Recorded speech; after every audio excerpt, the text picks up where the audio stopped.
So God told me to make a short video on how human beings misperceive beauty. And probably the main reason is because it causes human beings a whole lot of pain, especially women. And the other reason he wants me to share this is because so many things in life are this way. The human brain perceives things as one thing, and yet the truth is it's the actual opposite. So the question is, why is it a blessing to be average or downright ugly?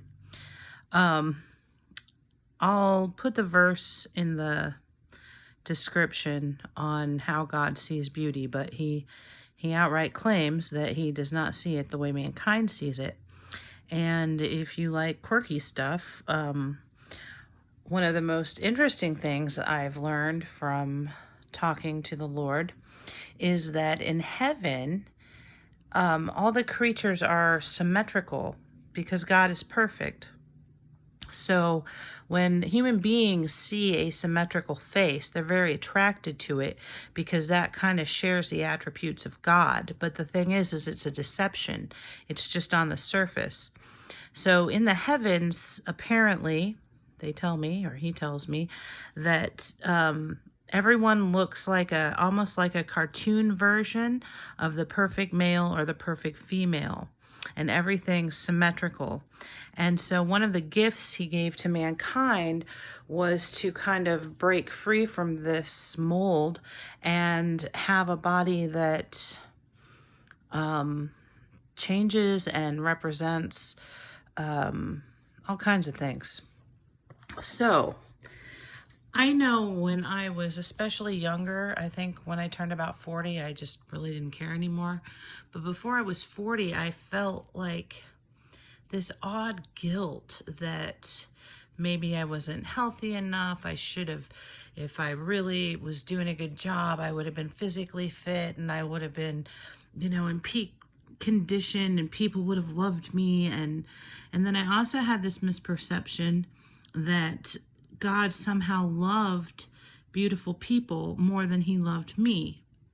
And I know that I felt this because sometimes I would just cry and I'd be like feeling, God, why didn't you love me enough to make me as beautiful as this person or that person? There's so many things I could have done if I would have looked different. And so after having these conversations with God, I started to be shown that being on the negative side of beautiful really honestly prevents human beings from being involved with wickedness. And for a long time, I'm a teacher and I've seen students who are beautiful, and I've really understood that they have their own kind of spiritual struggle to deal with in life. Because from a very young age, beautiful people are given positive bias in their direction. And then as they grow older, you start to watch how students around them act. And beauty is a very, very powerful thing. And I started to recognize that a lot of these kids that were beautiful, they didn't know who they were. They didn't know if people liked them for them or if people liked them for how they looked.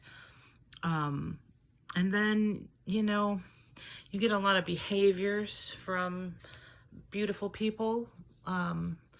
They can just get away with a lot more, and some of them choose to do so. Of course, there are beautiful people who God loves very dearly. They have their own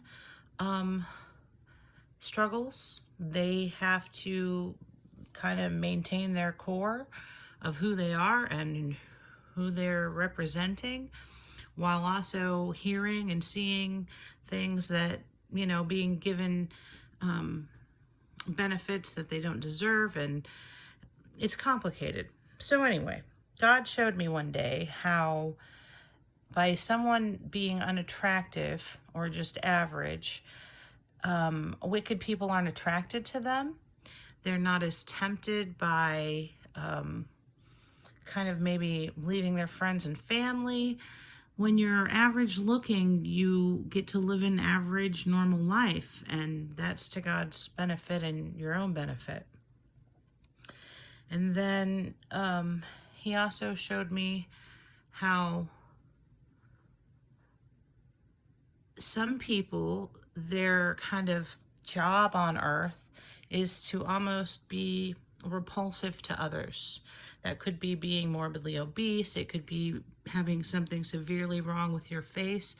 And God showed me how much he loves these people, because these people are doing a huge job for him.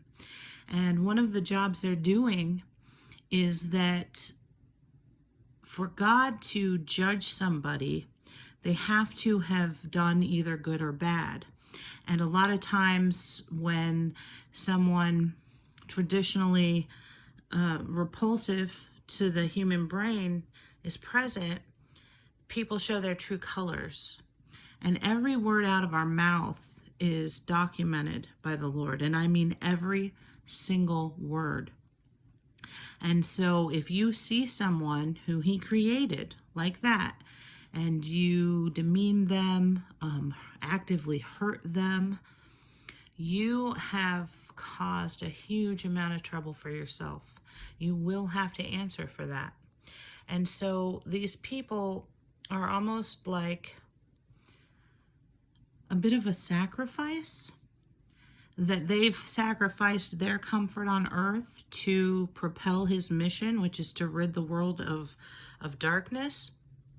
And so when they return home, they are going to be blessed beyond measure for what they've done. And they have no idea they're doing it. But God wrote their story, and that's their story. And then, of course, you see a lot of people who have very huge physical disabilities on this earth to get through. And yet somehow they rise above it. They shine. They bring inspiration to others. And this is to God's glory beyond what most of us can imagine. So as you're present in the world and you see things that, you know, your instinct is like, oh, that's bad. Please keep in mind that God built the universe specifically to cause people to show their true colors. He mentions that he doesn't like people who are lukewarm. He spits them out of his mouth, and then they show their true colors. And so anytime you're around someone that may have faced a lot of abuse or rejection, please keep in mind that they are very much like an angel sent to earth, and how you treat them is God's plan to judge you. I would also like to add that for women who the whole world seems to be conspiring to make them think their value is tied up in how they look, God simply does not see women that way. And I have been shown that a lot of women who don't have the greatest of souls have been made very beautiful, because God has them working essentially for the dark side, and he has them attracting people and doing all kinds of things. So please take into consideration that God created you exactly as you are, and he does not make mistakes. And it was not a curse if you are not looking the way you think you should look, or that you think God thinks you should look. Your value has absolutely nothing to do in God's eyes with how you physically look. But boy, is he impressed with people who can take what they've been given and go out into the world and do good. He's very impressed with that. Anyway, no matter how you feel about yourself, please remember the Lord loves you. He created you exactly as you are, and you are beautiful. beautiful to him.